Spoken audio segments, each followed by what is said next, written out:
आज हम लोग निबंध पर चर्चा करने वाले हैं। और आज का निबंध हमारे लिए महत्वपूर्ण होगा। आज हम वक्त संशोधन बिल विधेयक, पूरे साल भर ये चर्चा में रहा। ये रॉबर्ट की प्रस्तुति है। आवाज़ की कुछ समस्या हो सकती है, आप वॉल्यूम बढ़ाकर इसे ध्यान से सुन लीजिएगा। वैसे दो निबंध जैसे एक और निबंध देने की शुरुआत हम कर सकते हैं और कोशिश करेंगे कि शाम तक ये निबंध भी हम आपको दे दें। कृत्रिम बुद्धिमत्ता, पिछली बार 2024 में ये निबंध पूछा जा सकता है, पर इसके बेसिक टर्म्स क्या है, डीप लर्निंग है, कब शुरू हुआ, इसके कितने प्रकार होते हैं, ये बेसिक जानकारी आपको रखना आवश्यक है, क्योंकि निबंध रिपीट भी किया जा सकता है। जिस प्रकार से उसकी उपयोगिता विवादों की स्थिति बढ़ती है, उस प्रकार निबंध रिपीट भी किया जा सकता है। जैसे कि आज का निबंध है वक्त संशोधन बिल। ये पूरे साल भर में अगर चर्चित मुद्दों में उठाएंगे तो ये मुद्दा चर्चित रहा। ठीक है, पक्ष विपक्ष अपने तर्क प्रस्तुत किए, सुप्रीम कोर्ट द्वारा स्टे और बहुत सारी बातें इसमें हुई। ये निबंध प्रस्तुत करना का केवल एक ही पर्पज है कि हम इस पर संतुलित दृष्टिकोण रखेंगे और यूपी पीसीएस की मुख्य परीक्षा में और समीक्षा अधिकारी में निबंध आते हैं, उस पर्पज से देखते हैं। हमारा कोई पर्पज किसी को ठेस पहुंचाना नहीं है। मैं पहले डिस्क्लेमर दे दे रहा हूँ, ठीक है, इस बात का ध्यान रखें। केवल निबंध में वो बातें करेंगे जो तर्कपूर्ण होंगे। तर्कपूर्ण बातों के लिए हमने इसे प्रेजेंटेशन के मॉडल में आपके सामने प्रस्तुत किया है। वैसे तो हम चाहते तो आपके सामने बहुत सारे इसको लिखित रूप से प्रस्तुत कर सकते हैं, लेकिन उसकी आवश्यकता नहीं है। करंट अफेयर के मुद्दे में चीज़ों को डिलीवर करेंगे। देखिए, पहले निबंध में हम रूपरेखा जान लेना बहुत आवश्यक है। हम पहले ये जानेंगे कि आखिर ये विधेयक है क्या, ठीक है। इसकी ऐतिहासिक पृष्ठभूमि के बारे में आपसे चर्चा करेंगे। फिर स्वतंत्रता के बाद इसमें कैसे क्या बदलाव आया, हम इस जानेंगे। अब सबसे बड़ा ये हुआ कि हम डायरेक्ट इस बात पर फोकस करेंगे कि मुद्दे क्या हुए जिन पर विवाद उठना शुरू हुए, ठीक है। अब जब विवाद उठे हैं तो उसमें धारा मुद्दे ही जान लेना जरूरी नहीं है, कौन कौन सी धाराएं हटाई गई, कौन कौन सी धाराएं जोड़ी गई, इस बात की जानकारी करेंगे, तभी हम अपने पक्ष और विपक्ष की वो बात रख सकेंगे। दूसरी बात, राष्ट्रीय स्तर पर जो बहस इस समय चल रही है वो क्या है, जो इस पे अपडेट जो 2025 जो अब तक का है उसे हम यहाँ देखेंगे। पक्ष में जो बिंदु रखे गए हैं उन्हें समझेंगे।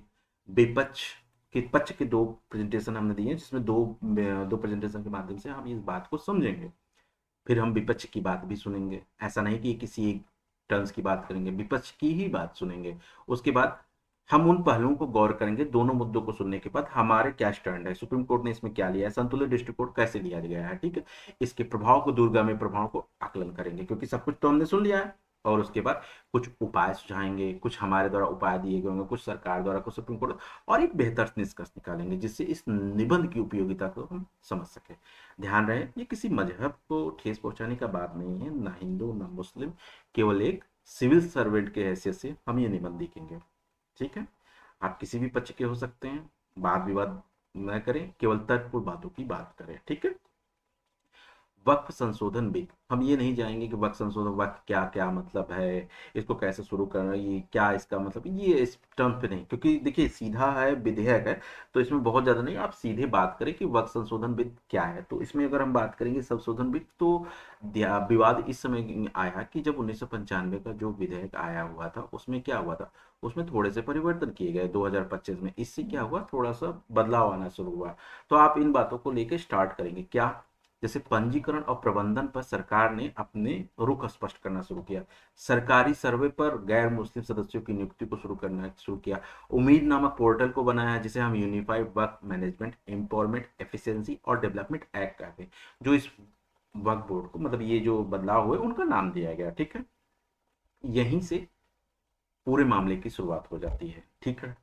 हाँ, वैसे वक्त मतलब होता है कि किसी का, अगर आप बेसिक लिखना चाहें तो आप कह सकते हैं कि दूसरे की मदद करना, जरूर जिनको जरूरत जरूरत है उनको उनको मदद करना, इस प्रकार से बस सिंपल सी मीनिंग है। अगर हम इसके ऐतिहासिक पृष्ठभूमि पर प्रभाव, आप अगले पैराग्राफ पे आप इसकी बता सकते हैं कि ब्रिटिश काल से ही ये बातें शुरुआत हुई थी। ब्रिटिश काल में 1923 में मुस्लिम वक्फ एक्ट लागू किया गया था और संपत्तियों का प्रावधान प्रशासन के लिए एक कमेटी नियुक्त की गई थी, जहां से बात शुरू होती। फिर 1954 आते आते वक्फ वक्फ का एक एक्ट आया, जिसे राज्य स्तर पर बोर्ड स्थापित किया गया। और 1995 में केंद्रीय वक्फ परिषद स्थापित किया और आधुनिक शासन की नींव रखी गई। ठीक है, चलो भाई इतना तो हम लोग जान के।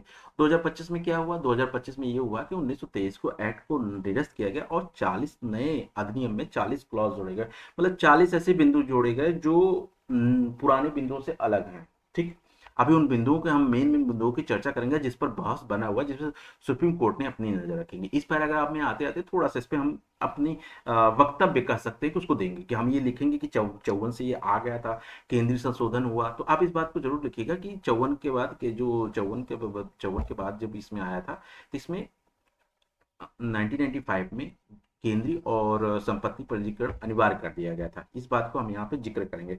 2013 में जब ये 2013 में इसमें पारदर्शिता और ऑडिट जैसे प्रावधान जोड़े गए कि भाई वक्त संशोधन, वक्त में जितने भी चीजें मामले हैं उन पर सुधार कैसे हुआ जाए।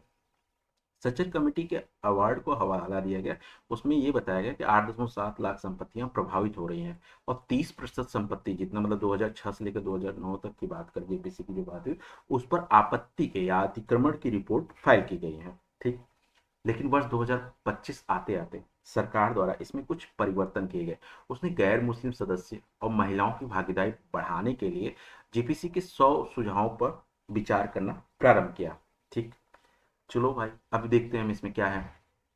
मुद्दा गरमाया कैसे? मुद्दा गरमाने का सबसे बड़ा रीजन क्या हुआ? मुद्दा गरमाने का रीजन ये हुआ कि 2020 में जब इस पे अतिक्रमण और भ्रष्टाचार की रिपोर्ट आई लगातार, इस पर सरकार को कई मामले देखे गए जहां पर उन्होंने देखा कि वक्त जितनी भी जमीन है उस पर अतिक्रमण का है। कई ऐसे मॉल, कई ऐसे किराए भवन चलाए जा रहे हैं जिस पर 1 रुपया किराया लिया जा रहा है। तो ऐसे में क्या हुआ कि विवाद गहराने लगा। ठीक, इसमें उन लोगों को फायदा हो रहा था जो दिखाने को रसीद कपड़े पे, मतलब कागज पे 1 रुपया ले रहे थे, पर भ्रष्टाचार के लिए वो और भी पैसे और भी किराए के रूप में ले रहे थे, जिनकी वैल्यू 10 लाख रुपए थी उनको 1 रुपया तक दिखाया जाता। ऐसी रिपोर्ट बातें सामने आई थी। ठीक है, सरकारी रिपोर्ट ये बताती है कि 3.7, मतलब ये बात आप निबंध में जरूर लिखेंगे कि सरकारी रिपोर्ट ये बताती है कि 3.7 ऐसी भूमि थी जिस पर विवादित भूमि का रिपोर्ट की गई थी। चलो ठीक है, 3 अप्रैल 2025 ऐसा समय आया जब ये विधेयक पारित किया गया। 78 संशोधन सुझाए गए, ध्यान रखिए कि 78 संशोधन सुझाए गए और 3 अप्रैल 2025 को विधेयक पारित कर दिया गया। अब जब विधेयक पारित हो गया, मुद्दा उठा, तो क्या हुआ? विपक्ष ने इसे मुद्दा, सही सी बात है, एक मजबूत विपक्ष होना आवश्यक है। अब आप इस बात को यहाँ पे कोट करेंगे कि जहां लोकतंत्र में जिंदा रखने, लोकतंत्र को जिंदा रखने के लिए पक्ष की आवश्यकता है, उसी तरह एक मजबूत विपक्ष की आवश्यकता है। तो ये बात उठी। ठीक है, तो इसमें क्या हुआ, उन्होंने बताया कि संपत्ति को हड़पने का प्रयास किया जा रहा है, इससे ये विधेयक को विभाजनकारी विधेयक की संज्ञा दी गई। ठीक है, अब जब मुद्दा उठेगा तो कौन देखेगा? हमारी न्यायपालिका। तो सुप्रीम कोर्ट तक मामला पहुंचा और इसमें कैसे क्या शुरुआत हुआ इसकी बात हम आगे देखेंगे। चलिए, हम एक बात ये देख लेते हैं कि वो धाराएं कौन कौन सी रही, मतलब उन धाराओं के बारे में अगर बात करें तो वो धाराएं क्या रही। इसमें देखिए कुछ धाराओं का जिक्र करेंगे जिनको पैराग्राफ वाइज आप लिखेंगे, तो उसमें ये बताइएगा सबसे पहली धारा, भाई जाहिर सी बात है ये मुस्लिम समुदाय के पक्ष का है, तो उसमें गैर मुस्लिम सदस्य क्या क्या क्या, सरकार के अपने तर्क होंगे पर आप ये बातें अपने तर्कों से लिखेंगे। ठीक है, सरकारी सर्वे आयुक्त नियुक्त किया जाएगा। एक पोर्टल जिसे उम्मीद नाम दिया गया, पंजीकरण पोर्टल बनाया गया जिस पर चीजों को अधिकार दिया गया, सबकी संपत्तियों की जानकारी दी जाएगी। कलेक्टर को अधिकार दिया गया, कलेक्टर को यह अधिकार दिया कि संपत्ति को जांचेगा और इसके पास यह अधिकार है, वो ये सुनिश्चित करेगा कि इस कौन सी भूमि विवादित है, कौन सी भूमि विवादित नहीं है। सरकारी हस्तक्षेप इससे बढ़ जाएगा। वक्फ बाय यूजर, मतलब उपयोगकर्ता ही मालिक होगा और स्वामित्व इसमें स्पष्ट होगा। ध्यान रखने की बात है, इससे पहले वक्फ बाय यूजर का मतलब ये होता है जो उपयोग कोई और कर रहा है। मतलब क्या होता है, जैसे मान के चलिए कि वक्फ में किसी ने संपत्ति दान कर दी, ठीक है, ये वक्फ बोर्ड का ट्रस्ट होगा। ठीक है, इसमें वर्क बाय यूजर का क्या मतलब होता है? इसमें मान के चलिए कि जैसे ये संपत्ति इन्होंने दान कर दी, ये बोर्ड को सदस्य चला गया। अब बोर्ड ने क्या हुआ, गैर जरूरतों के लिए इन्होंने हॉस्पिटल या चीजें बनी चाहिए, पर अब देखा गया कि यहाँ पे मॉल बने हुए हैं, सिटी मॉल बने हुए हैं, स्टेशन बने हुए हैं, बहुत सारी चीजें हैं, तो ये इनके मालिकाना हक नहीं। यहाँ पे जो कोटेशन है, मतलब जो किराया है वो 1 से 2 रुपए 10 रुपए उस हिसाब से रखा गया। लेकिन उसमें ये आरोप लगे कि ये जो सदस्य यहाँ पे हैं और रजिस्ट्री बोर्ड पे या जो भी, ये इनसे उस किराए के बदले उस किराया नहीं लेते हैं, वो कहते हैं प्रत्यक्ष रूप से नहीं, अप्रत्यक्ष रूप से जो किराया होता था ओरिजिनल उससे कई गुना ज्यादा लेते थे। जैसे मान लीजिए चले हम 10 लाख रुपए लेते थे या 15 लाख रुपए किराया लेते थे उस मॉल का, ठीक है, चलो ठीक है। तो ये यहाँ पे ये चीजें स्पष्ट की गई कि भाई जो उपयोग करेगा मालिकाना हक उसी होगा। ध्यान रखिएगा जो मैं ये समझा रहा हूँ ये केवल तर्कपूर्ण बातें हैं, जो बातें मुझे समझ में मेरे एक्सपीरियंस से मुझे निबंध लिखना है, मुझे ये बातें क्लियर करना होगा, ठीक है। पहले ये बातें इतनी स्पष्ट नहीं हुआ करती थी। जो उपयोग कर रहा है वो लीज पर लेता था, मालिक कोई और होता था, तो इस सब पे विवाद थोड़ा गहरा था, ठीक है, चलो ठीक है। ट्रस्ट अलग किया गया, पहले ट्रस्ट एक ही होता था, मतलब जो ट्रस्ट, अब ट्रस्ट का क्या क्या होगा, व्यक्तिगत नियंत्रण इससे बढ़ेगा। और इससे जो परिभाषा है, मतलब जो वक्त की बाई यूजर या वक्त का जो बोर्ड होगा, जो भी चीज होगा, उसकी परिभाषा को नया बनाने का प्रयास किया गया, ठीक है। अब इसमें सेक्शन 3C का थोड़ा इंपॉर्टेंस ये है, इसमें क्या है, ये सरकारी संपत्तियों से, सरकारी संपत्तियां इससे अलग होंगे। इसमें ये बात रह गई थी कि क्या होता था कि जैसे अभी आपने कथन सुना होगा कि इन्होंने सुप्रीम कोर्ट, जैसे ये क्या नाम है, हमारे हमारे जो मतलब पार्लियामेंट है, उस पर भी मतलब ये कह दिया था कि ये वक्त का जमीन है। जैसे मांग मेला की जमीन है उस पर भी इन्होंने वो कर दिया था। तो ऐसी कई सारे विवादित संपत्तियां रही जिनको सरकारी संपत्तियां हैं, उनको भी वक्फ वक्फ बोर्ड द्वारा ये कह दिया गया कि ये तो वक्फ की संपत्ति है, ये आप कैसे कर सकते हैं। तो इन्हीं चीजों को लेकर विवाद गरमाया था, तो 3C को जोड़ा गया जहां ये बताया गया कि सरकारी संपत्तियां अलग रहेगी, इसका स्पष्ट प्रावधान किया गया, ठीक है। अब जब बिजली हुई, इससे 8.7 लाख संपत्तियां प्रभावित हो रही है। ध्यान रखने की बात है, सुप्रीम कोर्ट ने सेक्शन 3 पर स्टे लगा दिया और फैसला अभी सुरक्षित है, पूरी फैसला नहीं है, सेक्शन 3 का जो दिया गया उस पर अभी तक रोक लगा दी गई है, ठीक। चलिए ठीक है, ये हो गया। अब बहस बना 2024 और 25 में, क्या बहस के हुए थे, जेपीसी ने जहां 100 सुझाव समाये गए थे, 3 अप्रैल को उन सुझावों को स्वीकार करके हटा के मंजूरी दे दी गई थी। चलो, इससे डिजिटल पहल बढ़ा, ऑनलाइन डिजिटल पोर्टल, मतलब ऑनलाइन सारी जानकारी सामने आ गई कि क्या हुआ। इसे पारदर्शिता और स्वायत्ता में अधिकतम महत्व आई, ठीक है। इसे मामला पारदर्शी हो गया, स्वायत्ता हो गई, ये सरकार को लगता है, ये इन्होंने विधेयक के माध्यम से स्पष्ट करने का प्रयास किया। विपक्ष इस बात में चिंता था कि उसे अनुच्छेद 14, अनुच्छेद 25, अनुच्छेद 26 का उल्लंघन माना गया, क्योंकि इससे सरकारी हस्तक्षेप, अल्पसंख्यक संपत्ति, ये सारे बिंदु इसमें केंद्रित होते हैं, ठीक है। ध्यान रखने की बात है, अभी तक दिसंबर 2024 में, मतलब अभी तक जो बात कर जनवरी में, अभी अधिनियम लागू, लेकिन सुप्रीम कोर्ट में चुनौती लगातार जारी है, इस बात को आप रखेंगे, ये पूरी तरह लागू नहीं किया गया, ये अभी बहस के बिंदु बने हैं। अब दो बातें करेंगे, एक पक्ष की बात करेंगे और एक विपक्ष की बात करेंगे। ध्यान रखने की बात है, जो पक्ष है उसमें इनका तर्क है कि शासन और पारदर्शिता बढ़ेगी, ठीक है। पॉजिटिव वाटे लिखते हैं, इसमें ऑडिट सर्वे होगा तो भ्रष्टाचार कम होगा, पारदर्शिता बढ़ेगी। 30% जो अतिक्रमण है उस पर रोक लगाया जाएगा, इससे आर्थिक लाभ होगा, रिकॉर्ड अपडेट होगा और उसका उपयोग बढ़ेगा, ठीक है। अब तक की क्या अपडेट है, अब तक की अपडेट यही है कि पोर्टल बना दिया गया है और थोड़ी सबके सर्वे प्रक्रिया को शुरुआत किया जा रहा है। लेकिन सुप्रीम कोर्ट भी इसमें दखल अंदाज करने लगा, सुप्रीम कोर्ट के पास ये दलील गई, सुप्रीम कोर्ट ने कहा कि भाई अभी डिजिटल रिकॉर्डिंग करना ये महत्वपूर्ण गाइडलाइन है, इसमें कोई बदलाव नहीं किया जा सकता, हाँ और कोई बात होगी तो उस पर हम अपनी रोक लगाएंगे, ठीक है। पक्ष के लिए दूसरा पैराग्राफ बनाएंगे जहां पर हम ये कर रहे हैं कि जहां हमने पारदर्शिता पर काम किया, अब हम इस क्या कर रहे हैं, दक्षता और विकास कर रहे हैं, ठीक है। उनको इस काबिल बनाएंगे, उन जो जमीन है उसको इस काबिल बनाया जाएगा जिससे दूसरों के लिए उपयोग हो सके। उन्होंने कहा कि संपत्ति जांच में जो विवाद होंगे वो कम होंगे। विकास की परियोजनाएं, स्वास्थ्य और शिक्षा पर जो लक्षित योजनाएं हैं वो और टारगेट करके उसे और अधिक बढ़ाया जा सकता है। रोजगार सृजन किया जा सकता है और संपत्ति का जो मूल्यांकन है, जो अभी हम बात कर रहे थे, 1 रुपए का एग्जाम्पल देके उसका मूल्यांकन बढ़ जाएगा, ठीक है। ट्रस्ट अलग हो जाएगा, व्यक्तिगत संपत्ति जो होगी वो सुरक्षित हो जाएगी, विकास की परियोजनाओं में जो हम चला रहे हैं सरकार द्वारा वो आसानी हो जाएगी और परिभाषा अस्पष्टता से कानूनी परिभाषा स्पष्ट हो जाएगा। अब मुकदमे जो होंगे वो काफी कम हो जाएंगे, ये बात है, ठीक है। अप्रैल से स्थिति चल रही है, लेकिन सुप्रीम कोर्ट ने अभी ये कहा है संपत्ति के विकास के लिए उपयोग, चलो ठीक है। और लेकिन इसका जो डी नोटिफिकेशन, मतलब आप नई कोई संपत्ति को नहीं करेंगे, इसका डो नोटिफिकेशन आप नहीं करेंगे, इसके लिए अभी तक रोक लगा दी गई, ठीक है। विपक्ष विपक्ष अपने 2-3 मुद्दों को लेके आ रहा है, यहाँ पर लिखना आवश्यक है। अगले पैराग्राफ में हम क्या लिखेंगे, अगले पैराग्राफ में हम ये बताने का प्रयास करेंगे कि स्वायत्ता में कमी आएगी, जहां बोर्ड में सरकारी नियुक्ति से स्वायत्ता प्रभावित होगी। उनका कहना है कि एक ये धर्म आधारित स्वायत्ता है, धर्म आधारित स्वायत्ता जो अनुच्छेद 25 का हमारा दुरुपयोग होगा, मतलब उल्लंघन माना जाएगा। इससे संपत्ति हड़पने की जो नीति है वो थोड़ी सी बढ़ेगी, क्योंकि कलेक्टर की पावर सरकार के पास होगी। अगर सरकार में सरकार हमारे खिलाफ रही तो वो चीजों को हड़प सकती है, ठीक है। समुदाय पर जो गैर मुस्लिम समुदाय है उनका यहाँ कोई काम नहीं है, ये मुस्लिम समुदाय का है, क्योंकि जिनको जानकारी नहीं है मुस्लिम समुदाय की वो उनको यहाँ पे नहीं नियुक्त करना चाहिए। सरकार द्वारा, विपक्ष द्वारा आरोप लगाया जा रहा है, ध्यान रखेंगे। और सबसे बढ़िया उन्होंने कहा कि इससे दक्षिण राज्यों में जो है संतोष, मतलब भारत और केंद्र और राज्य का जो संबंध है वो प्रभावित होगा, इस बात को देखने की मिलेगी। फिलहाल सुप्रीम कोर्ट ने, अब तक हम इस बात का लिखेंगे कि फिलहाल गैर मुस्लिम सदस्यों पर नियुक्ति सुप्रीम कोर्ट ने भी माना कि ये गलत है, इसे हटा दिया गया, हस्तक्षेप को सीमित करने का सुझाव दिया गया, ठीक है। चिंता ये है कि प्रशासनिक दुरुपयोग ज्यादा होगा और सामाजिक विश्वास में कमी आएगी, ठीक है। अब यही नहीं, तो विपक्ष के लिए अब दूसरा पैराग्राफ, जिस तरह हमने पक्ष के लिए एक पैराग्राफ लिया उसी तरह हम विपक्ष के लिए भी दूसरा पैराग्राफ यहाँ सुनिश्चित करेंगे। उन्होंने कहा कि दुरुपयोग बढ़ेगा।